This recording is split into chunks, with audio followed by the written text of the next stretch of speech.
Hi friends, welcome to Vani's kitchen. இன்றைக்கி ரவாவை வச்சு 2 விதமான ஸ்நாக்ஸ் ரெசிபி செய்ய போகிறோம். வாங்க வீடியோக்குள்ளே போய் பார்ப்போம். நான் வீட்டில் ஏதாச்சும் செஞ்சு சாப்பிட்டா நல்லா இருக்கும்ன்ட்டு யோசித்தேன். அதனால் ரவா மட்டும்தான் இருந்துச்சு, அரிசி மாவு இல்லை. ஒரு பாத்திரத்தில் உப்பு, தண்ணி, ஆயில் சேர்த்து நல்லா கரைச்சிட்டு தேவையான அளவுக்கு ரவாவை எடுத்து சப்பாத்தி மாவு பதத்தில் பிசைஞ்சு வச்சுருங்க ஒரு 20 நிமிஷத்துக்கு.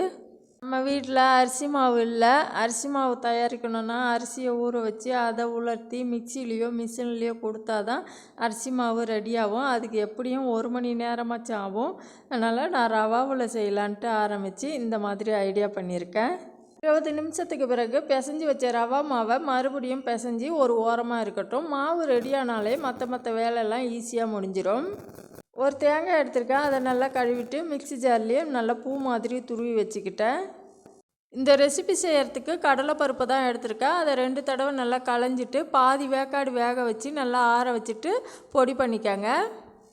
ரொம்ப நைஸாக பொடிக்க வேணாம். நான் மண்டை வெல்லம் எடுத்திருக்கேன் தேவையான அளவுக்கு. இதை நல்லா பொடி பண்ணிக்கலாம். பொடி பண்ண மண்டை வெல்லத்தை எடுத்து ஒரு வாணலில் கொஞ்சமாக தண்ணி சேர்த்து நல்லா கரைச்சி வடிகட்டிக்க போகிறோம். இந்த ரெசிபி செய்கிறதுக்கு நான் அளவுலாம் எடுக்கலை, நம்ம தேவையான அளவுக்கு எடுத்துக்கலாம். நம்ம இனிப்புக்கு தகுந்த மாதிரி வெல்லமோ சீனியோ நாட்டு சர்க்கரையோ எது வேணாலும் எடுத்துக்கலாம். அதை நல்லா கரைச்சி இந்த மாதிரி வடிகட்டிக்கணும். மறுபடியும் அதே வாணலில் போட்டு நல்லா பாகுபதம் வந்ததும் துருவிய தேங்காவை சேர்த்து நல்லா மிக்ஸ் பண்ணிக்கணும். இந்த ரெசிபிக்கு தேங்காய் அதிகமாக சேர்த்தா நல்லா டேஸ்டியாக இருக்கும். தேங்காய் நல்லா மிக்ஸ் ஆனதும் பொடிச்சு வச்ச கடலைப்பருப்பை சேர்த்து நல்லா மிக்ஸ் பண்ணிக்கோங்க. கடலைப்பருப்பும் நல்லா மிக்ஸ் பண்ணதும் இதில் ஒரு 7 ஏலக்காய் தட்டி சேர்த்துக்கிறேன். ஏலக்காய் சேர்க்கறதால நல்லா மணமாக இருக்கும்.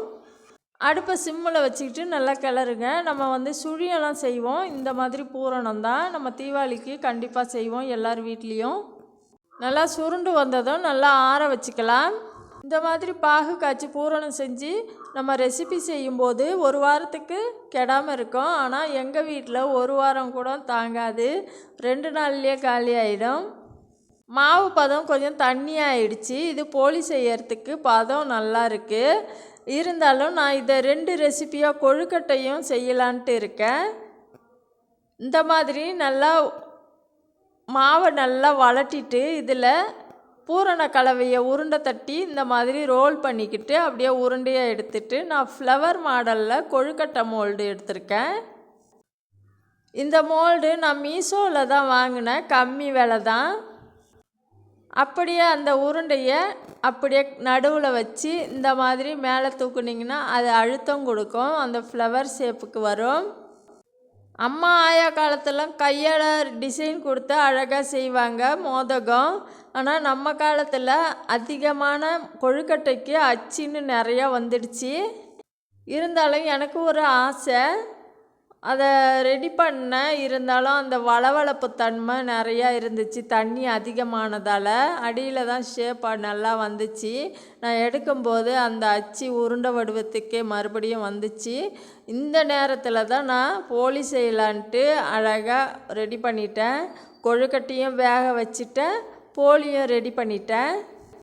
எனக்கு குழப்பமாகவே இருக்குது, போலியா போலியான்னு தெரியல, எனக்கு 2மே புரியல. தோசைக்கல்லில் பட்டர் தடவிட்டு நான் செஞ்சு வச்ச பொருளை அது போலியான்னு தெரியல. அதை ரெடி பண்ணிவிட்டு சாப்பிட்டு பார்த்தேன். உண்மையாலுமே போலியாகவும் இல்லை போலியாகவும் இல்லை, சூப்பராகவே இருந்துச்சு. இந்த மாதிரி நீங்களும் அரிசி மாவு இல்லைன்னா ரவாவை வச்சு இந்த மாதிரி போலி கொழுக்கட்டை செஞ்சு சாப்பிட்டு எப்படி இருக்குன்ட்டு கமெண்ட்டில் சொல்லுங்கள். தேங்க்யூ, பாய்.